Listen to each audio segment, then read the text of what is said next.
Maha-tanhasankhaya.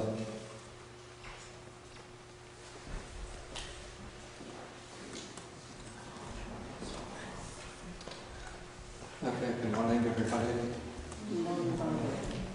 Okay, today we will be taking for study Sutta number 38 in the Middle Life Discourses. This is called the Greater Discourse on the Destruction of Craving, Maha-tanhasankhaya Sutta. Now, this is one of the most important of the Buddha's discourses for understanding paticca samuppada, one of the key teachings of the Buddha. Sometimes it's presented as the essential discovery of the Buddha at the time of his enlightenment. And this discourse also has important things to teach about the nature of consciousness. Okay, the sutta begins, we're on page 349. The sutta begins when a certain monk whose name is Sati gives rise to what is called a pernicious view, or a wrong view. And his view is that, he says, as I understand the Dhamma taught by the Blessed One, by the Buddha, it is this same consciousness that runs and wanders through the round of rebirths, that is through samsara, not another. So the exact words that he uses here are very important. What he's saying is that it is the same consciousness that wanders through the round of rebirths. And so basically his view is that consciousness is one single entity that always remains the same, and this entity called consciousness, remaining the same, moves from life to life through the round of rebirths. And so his view is basically, it's very similar to the view of Brahmanism, or what's later called Hinduism, the view that there is some kind of entity called the Self, the Atman, that remains the same and moves from life to life. There is an important Hindu work called Bhagavad Gita, which uses the simile of a man who might have several suits of clothes. And so this person, one part of the day, will put on one suit of clothes, then take off those clothes, put on another suit of clothes, change those clothes, put on another suit of clothes. So the person remains the same, but it's just the clothes that are different. And so according to the Bhagavad Gita, it is the Atman, or the Self, that always remains the same, but it is just the bodies that the Self puts on that are different. So the Self takes up one body, wears it for the whole course of a lifetime. When that body dies, the Self gives up the body, takes on another body, and in this way it always remains the same, just changing its bodies. And so the view of Sati is very similar to this. Okay, so now Sati is probably going around telling others about his understanding of the Dharma. And then a number of the other monks hear about this. And first they ask Sati, is it true that this is your view? And so Sati says, that is the case, friends. As I understand the Buddha's Dharma, it is the same consciousness that runs and wanders through the round of rebirths, not another. Okay, the monks, those monks who understand the Buddha's teaching correctly, try to, by questioning him and cross-questioning him, they try to get him to give up that view. And so they say, do not, so friend Sati, do not say this, do not misrepresent the Blessed One, the Buddha. It's not good to misrepresent the Blessed One. The Blessed One would not speak thus, for in many ways the Blessed One has stated that consciousness is dependently arisen, since without a condition there is no arising of consciousness. So the monks are saying that it can't be the case that it is the same consciousness that wanders unchanged from life to life, because consciousness always arises through conditions. We'll see the full implications of this a little bit later. But now the monks persistently try to persuade Sati to give up that view, but instead of giving up the view, he just goes on adhering to it. The text says he obstinately adhered to that pernicious view and continued to insist upon it. So this is very much like ourselves. Sometimes we get into an argument and somebody tries to persuade us to give up our opinion. And even though the person might have good arguments against us, but do we give up our view very easily? What do? Sandy? You obstinately adhere to it and insist on it, right? What? Sometimes I will insist. Sometimes you insist.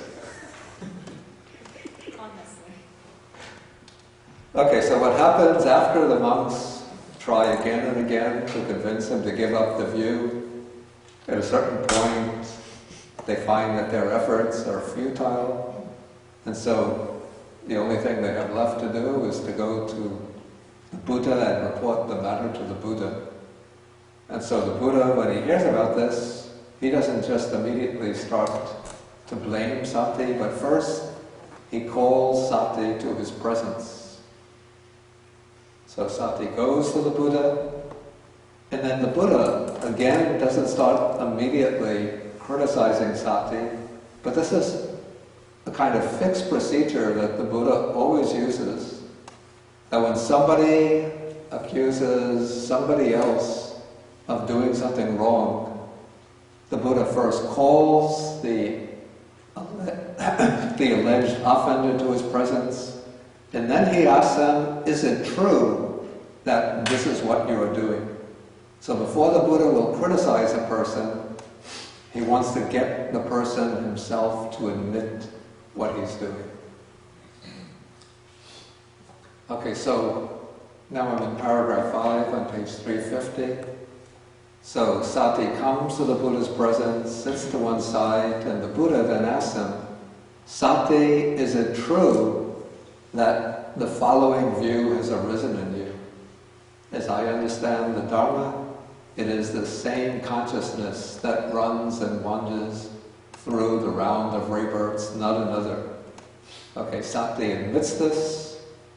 Again, the Buddha doesn't immediately criticize him, but the Buddha wants him to clarify his understanding. Because he might have understood it right, but just is getting the wording wrong.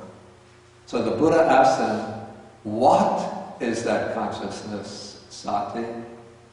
Then Sati says, it is that which speaks and feels and experiences here and there the result of good and bad actions. Okay, so here, at this point, Sati is making it very clear, that very explicit, that his view of consciousness is virtually identical with the Brahminic view of the self. According to Sati, consciousness is what speaks, what acts, and also experiences the result of actions, of karma. So consciousness creates karma, and it is the same consciousness that experiences the results of karma.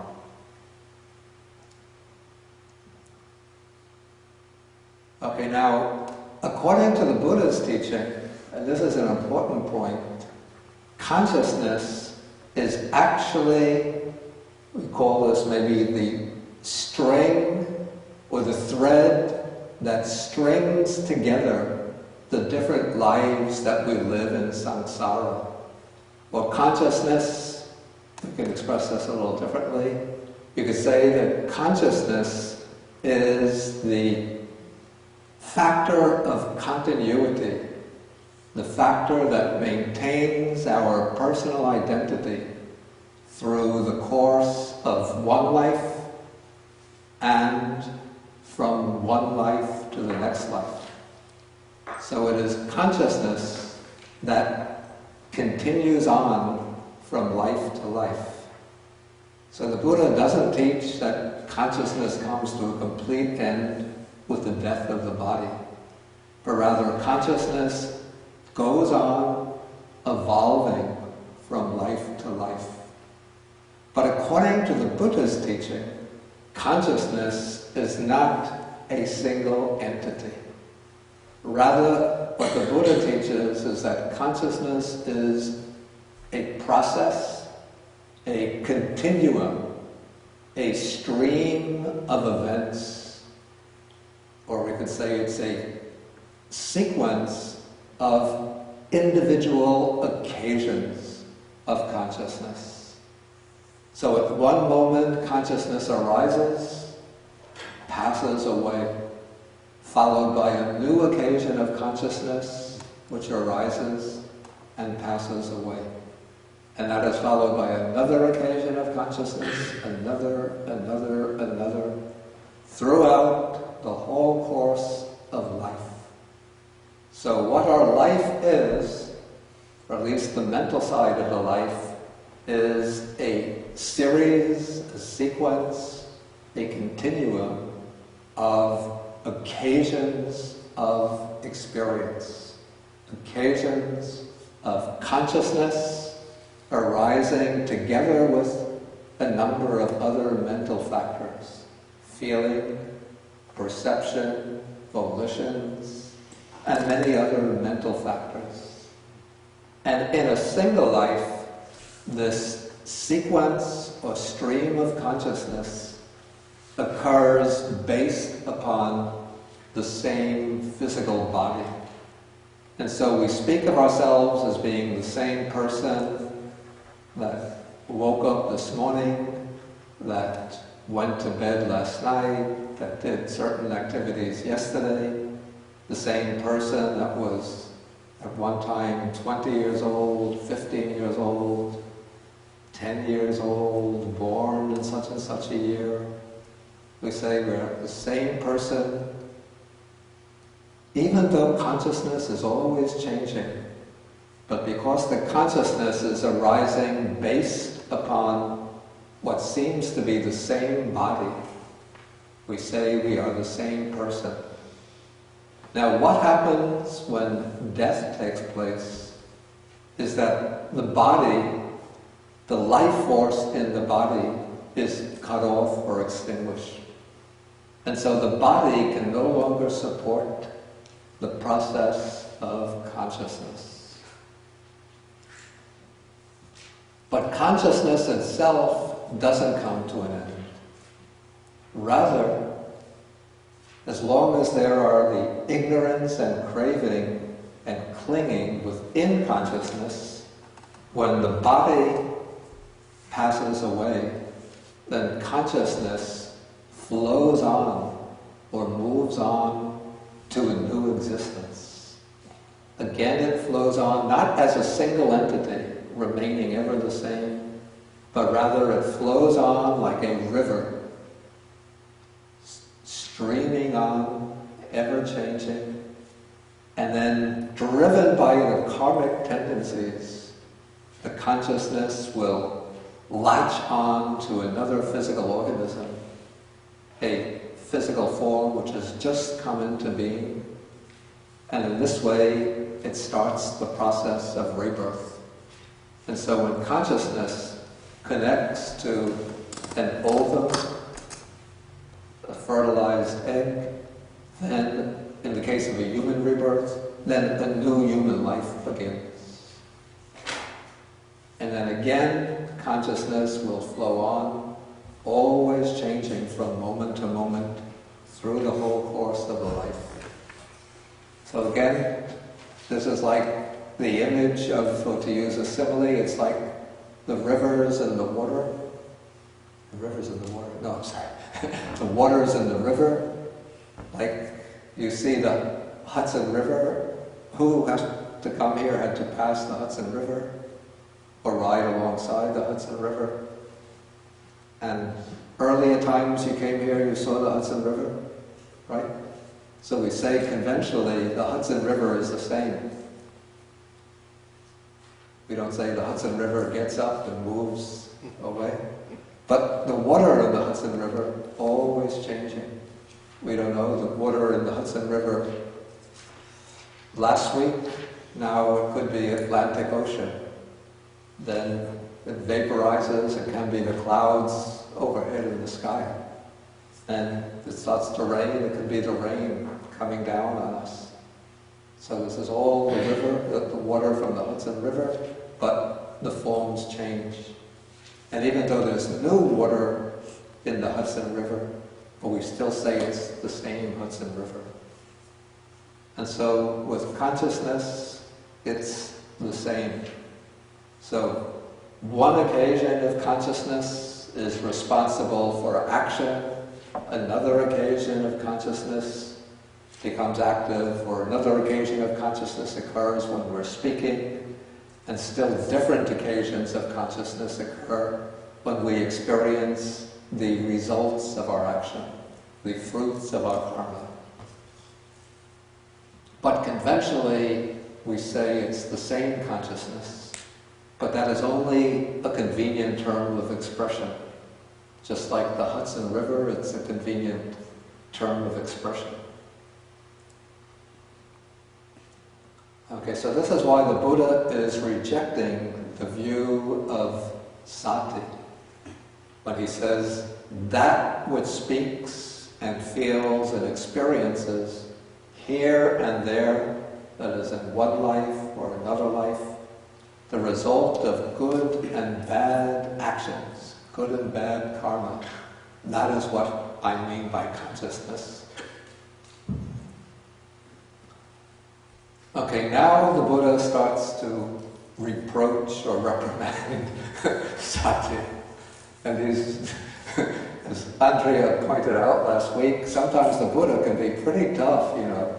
We shouldn't have an image of the Buddha as being this, always the nice, smiling guy who says, whatever you do, it's okay with me.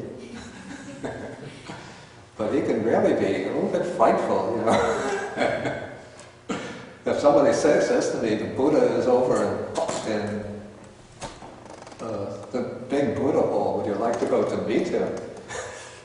Then I think about all of my faults, all the bad things I've done. That I think yeah, why don't you make an appointment for me for next week?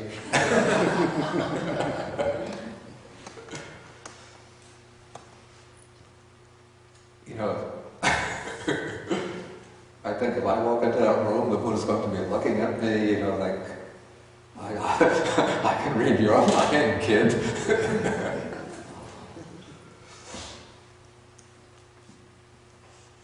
Okay, so the Buddha says to him, misguided man, to whom have you ever known me to teach the Dhamma in that way?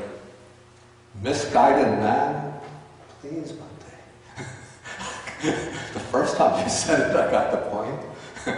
Have I not stated in many ways consciousness to be dependently arisen, since without a condition there is no origination of consciousness?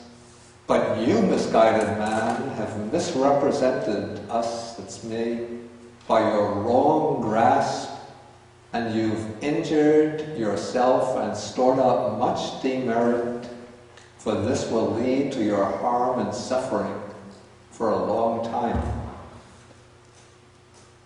Okay, then the Buddha turns to the other monks and he says, what do you think? Has this monk Sati kindled even a spark of wisdom in this Dharma and discipline? Again, this is a little bit like sort of rubbing it in. And so the other monks say, how could that be, Venerable Sir? No, Venerable Sir.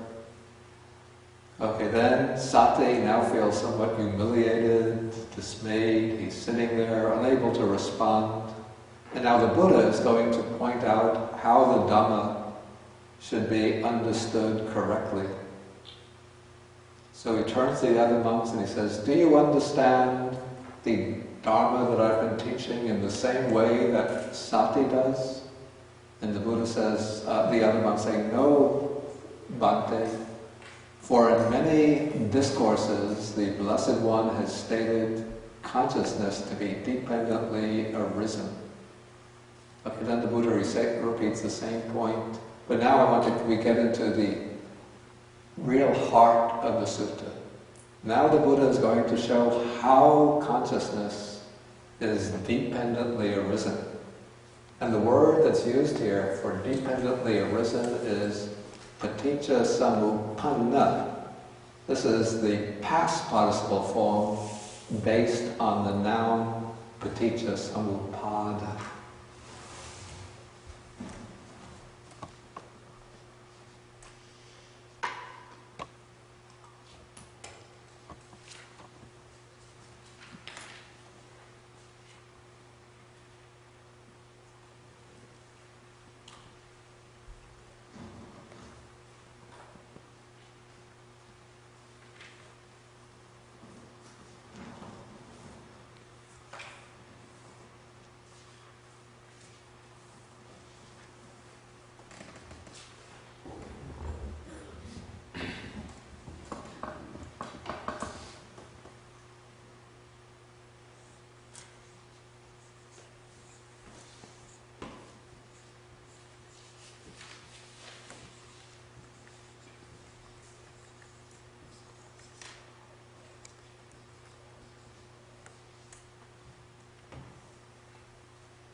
Okay, so consciousness is said to be dependently arisen or dependently originated.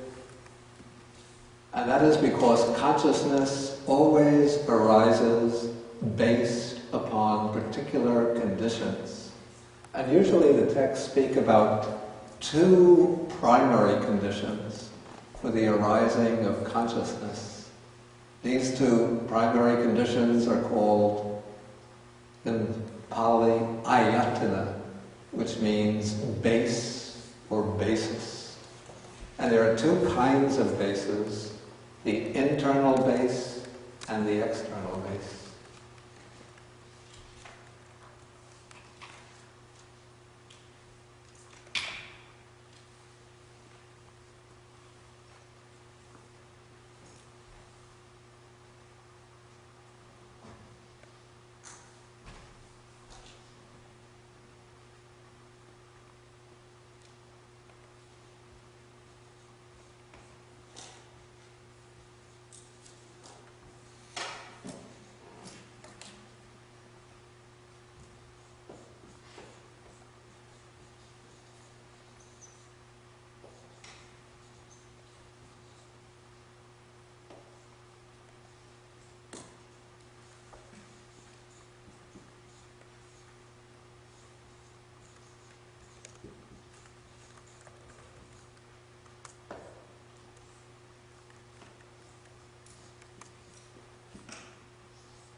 Okay, so I said each type of consciousness arises based upon two types of basis. And so this is what the Buddha is pointing out in paragraph 8 of the Sutta. He says, when consciousness arises dependent on the I and forms, it is reckoned as I consciousness. When consciousness arises dependent on the ear and sounds, it is reckoned as ear consciousness. When consciousness arises dependent on the nose and odors, it is reckoned as nose consciousness. When consciousness arises dependent on the tongue and flavors, it is reckoned as tongue consciousness. When consciousness arises dependent on the body and tangibles or tactile sensations, it is reckoned as body consciousness. So those are the 5 types of sense consciousness or sensory consciousness.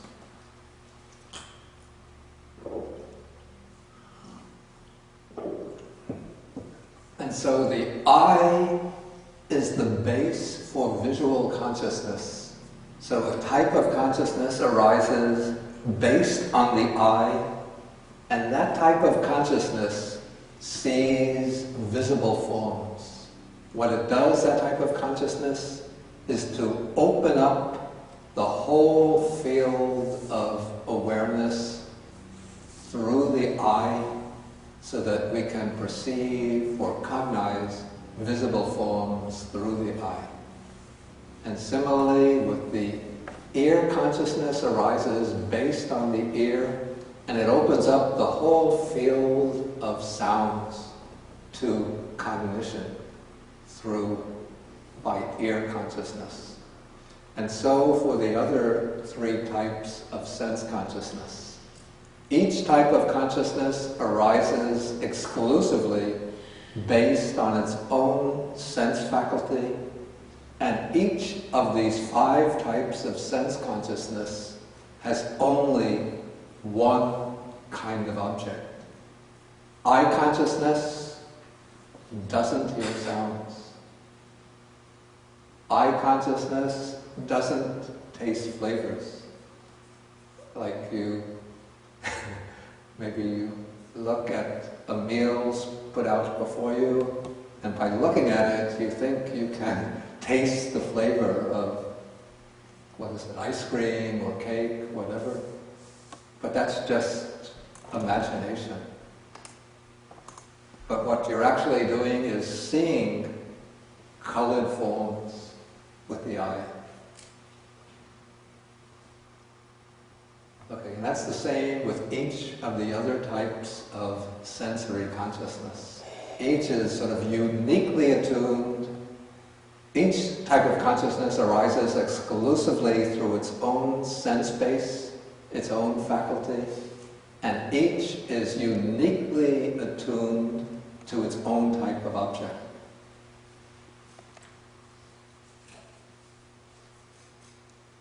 But then we come to the 6th type of consciousness, which is somewhat more complex. This is what is called in Pali manovinyana, which we translate as mind consciousness. This is the consciousness that arises through what is called the mind base, or mental faculty. And this type of consciousness operates in 2, actually even perhaps 3, at least 3 ways. One way is to identify the objects perceived through the sensory consciousnesses. For example, this cup is in front of me, so what does eye consciousness do? Eye consciousness only brings in colored, shaped form. Eye consciousness doesn't know what this is. Eye consciousness, very stupid, but very precise and very, well, it used to be when I was younger.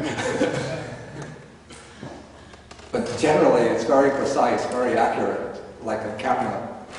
takes in exactly the form. You take a picture of a scene, and if you don't manipulate the film in any way, the camera takes in exactly what's in front of you.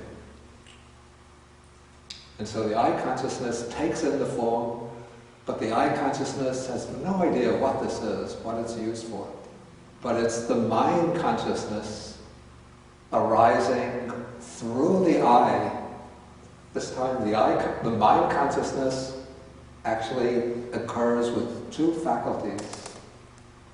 Based on occurring in the eye, through the eye, the mind consciousness is able to sort of put this form together and identify it as a cup, and then it sees in the cup clear liquid, which it identifies as water.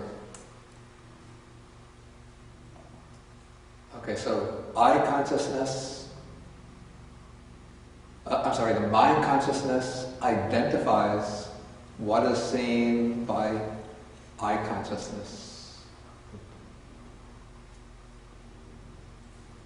Ba ba ba ba. What is that? Me too. Did the ear consciousness know that? No, but my mind did. So, if you didn't have ear consciousness, would you have been able to say Beethoven's Fifth? Would you? What? Yeah, of course not. You have to say, certainly not, but. No memorable sir. If all the senses are allotted consciousness, what are perceptions? That's a mind object. Okay, let's put that question aside for a moment. Just get into first let's deal with the different types of consciousness. Okay, so ear consciousness has the function of picking up the sounds. Like all I said was four notes. And yet, because the ear consciousness picked that up very accurately, you could identify it through the mind consciousness, Beethoven's Fifth.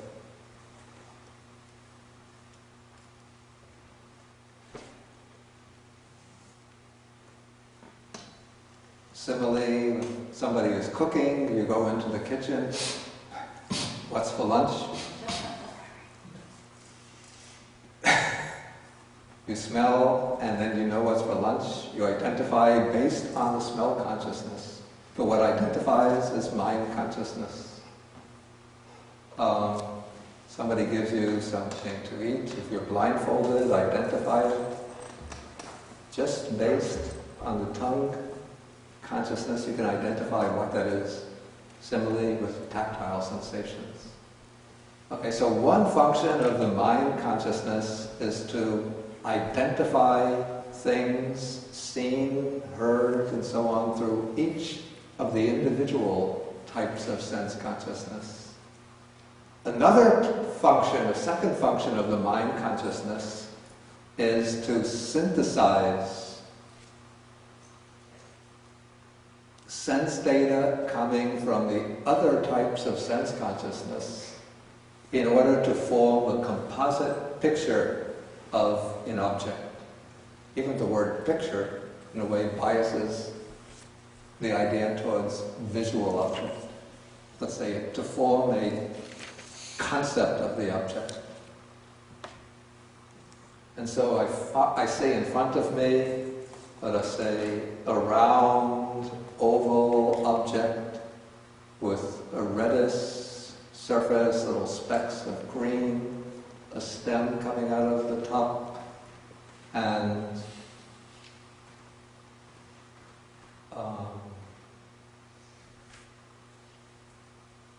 let us say I get a certain scent from it. Suppose it's been cut up into pieces, a certain scent comes, and then I associate the form, the scent, with certain memories, and then that comes to the idea of, I come up with the idea of apple, pieces of apple. So here, mind consciousness is putting together a number of sensory objects to get a picture.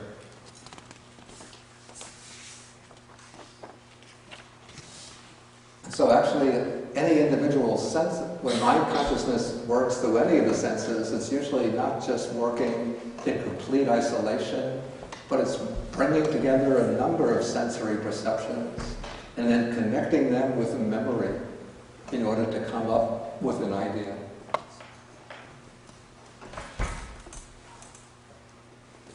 Okay, the third function of the mind consciousness is to deal with a class of objects of its own. These objects are what are called, the Pali uses simply the word dhammas. We might translate this as mental phenomena.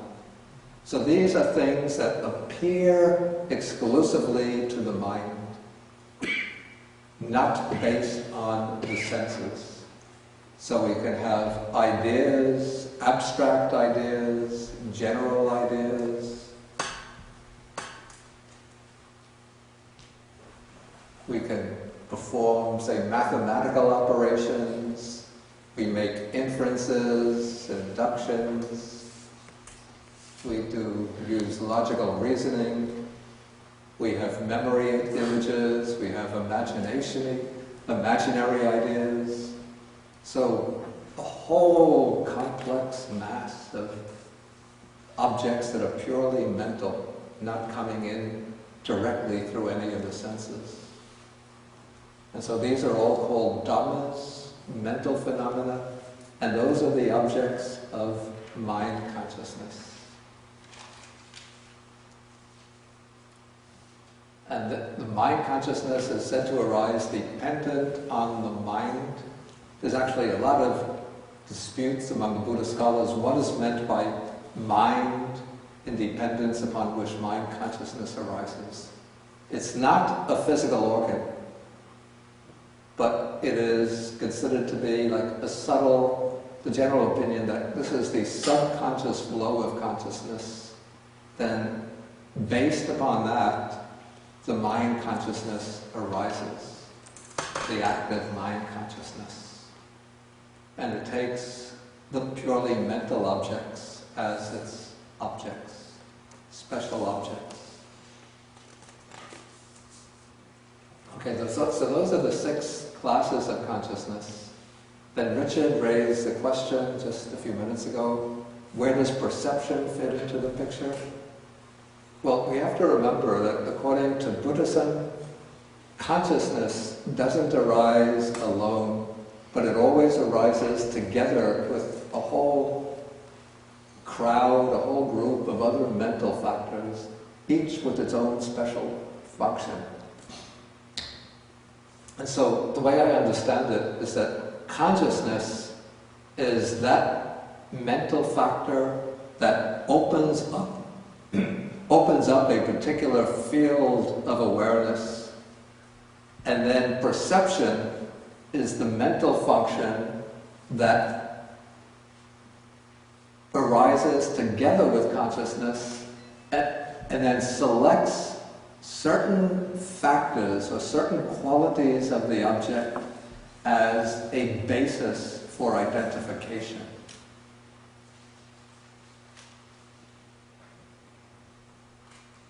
So, when I see, say, this pair of glasses, then it would be eye consciousness that brings in the form. It will be mind consciousness that sort of generally identifies these as glasses, but it is perception that has selected certain features of this object, that has selected a particular type of frame, particular type of, what do you call these? Bows, I think. Aren't they called bows? Or the earpieces? Earpieces. Flows? Bows. Bows. B-O-W-S, I think. Oh.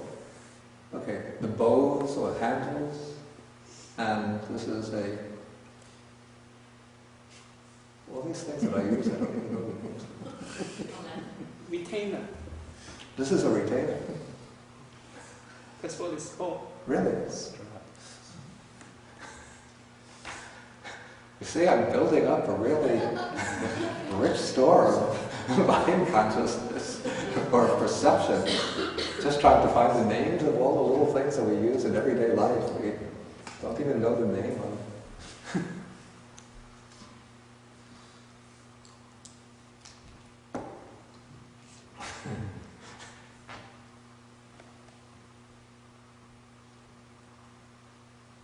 Okay, so it's perception that selects these features, and so selecting those features, when I see these glasses someplace else, maybe on my lunch table or in the desk in my room, then I can identify this as being my glasses.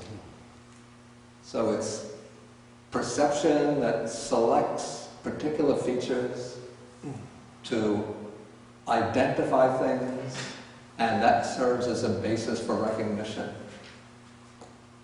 But we shouldn't, it's a kind of mistake to try to separate consciousness and perception, to put a very sharp wedge between them, thinking that perception does this and consciousness does that, because they work very, very closely, in very, very close association.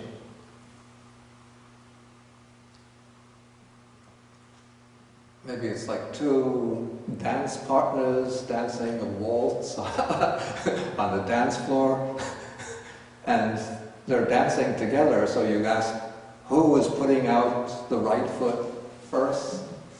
You know, each one is putting out the right foot together, and then when they turn, who's turning? They're turning together. Who's putting out the left foot? They're putting out the left foot together. So, because the two are dancing together, we say that they're dancing the waltz. But we shouldn't think because they're dancing together, therefore the two are one. They're two different people dancing, but if they're really good, form a really good dance team, they're dancing in such close coordination that we can't really distinguish who is doing what. They're just doing everything together in perfect harmony. So this is the way perception and consciousness work together. Okay, then to illustrate the way consciousness works, the Buddha uses the simile of a fire. Okay, just as fire is reckoned by the particular condition dependent on which it burns. This must have been different. There must have been very precise ways of speaking about fires in India. Nowadays we just speak about the fire. But it seems in India they had different expressions for different types of fire. Are you, Taru? Are you a Hindi speaker? Do they have different expressions in Hindi for different types of fire? Yeah, fire that is in the kitchen has a different name than the fire that's in the, what did they say? No fire is in India. Maybe, do we have that? Please speak into the microphone.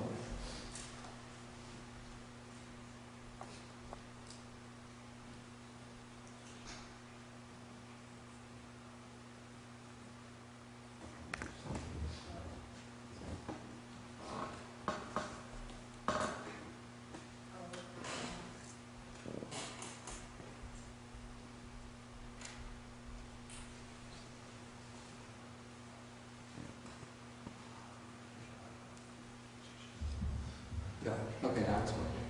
Yes. Yeah, they do have different names for the fire that's in the lamp versus the fire that's in the kitchen versus the fire that's used for doing what they call it yatnas in Hindi. You know, the fire that they burn when they are performing rituals. Mm-hmm. So there's different names for all Yeah. those different fires. Okay, so it seems in the Buddha's time they had very precise names for different types of fires. So when a fire burns dependent on logs, then it's called a log fire. When the fire burns dependent on faggots, it's called a faggot fire. When the fire burns dependent on grass, it's reckoned as a grass fire. When it burns dependent on cow dung, it's reckoned as a cow dung fire. When it burns dependent on chaff, that's the discarded sort of hulls from the rice and other grains, it's reckoned as a chaff fire. When fire burns dependent on rubbish, it's called a rubbish fire. And so consciousness is reckoned by the particular condition dependent on which it arises. Then he repeats the same thing. Okay, now this might give rise to an interesting question. So you might try to overturn the Buddha's position here and say, okay, fire depends on its condition. When the body passes away, then what does consciousness depend on? How can consciousness continue from life to life? There shouldn't be anything left for it to continue on. And so consciousness should be extinguished at death. So what does consciousness depend on? Yeah, Andrea. It's just something which I'm reading about in the Samyutta Nikaya when you go into the Samyutta, and you really gets into the various aggregates very deeply, as you know. And he just goes over and over again, you can't have consciousness without a body.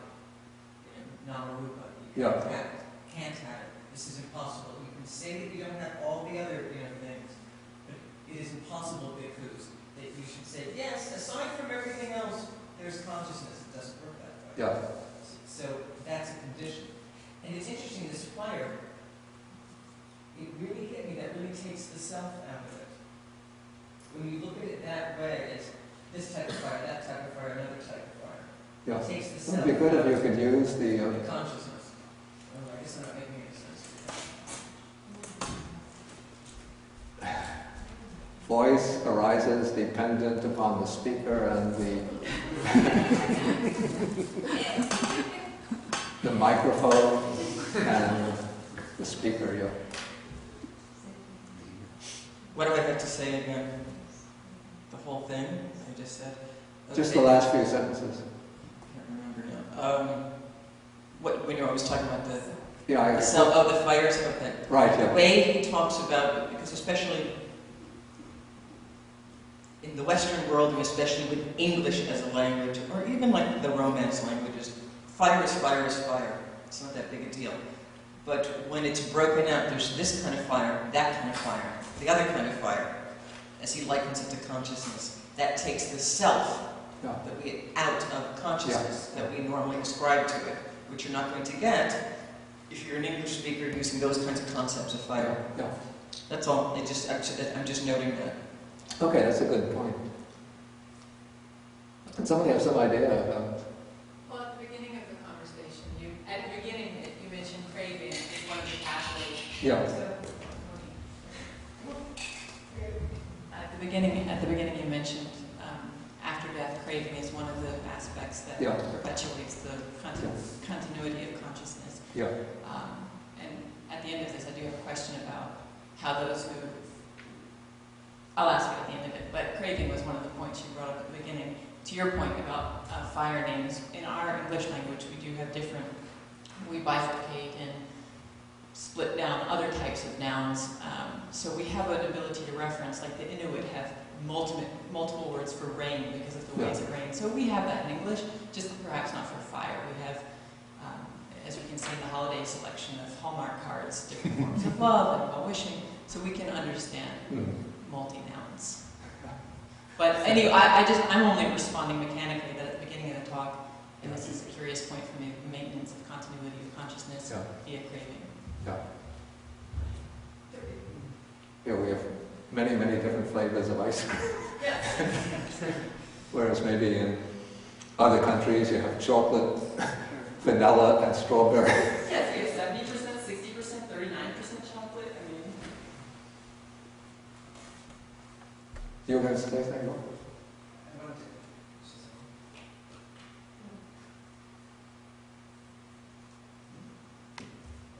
Yes, it's on. The only thing which I think is difficult is when it's really hard to talk about this stuff. Yeah. Because the Buddha teaches it in a negative way. When anybody tries to ask him